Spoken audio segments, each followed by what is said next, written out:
What's up guys, Andrew here. Welcome back to the tutorial, and in this video I'm going to show you how to sort your posts by the most recent first. So if you're scrolling through LinkedIn on your phone guys, and you will see that you find posts that are, let's say, not the most recent, then you will want to see the most recent one first at the top. Then I'm going to show you. Let me just run you through an example so that you can see it.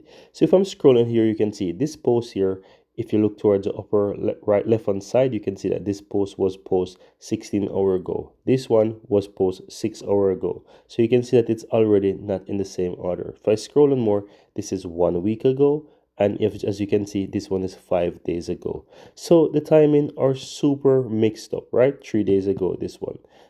So how do you go about actually sorting this? On the upper right hand side of your phone, you will see a little arrow, down arrow with 3 lines. That's basically the sorting.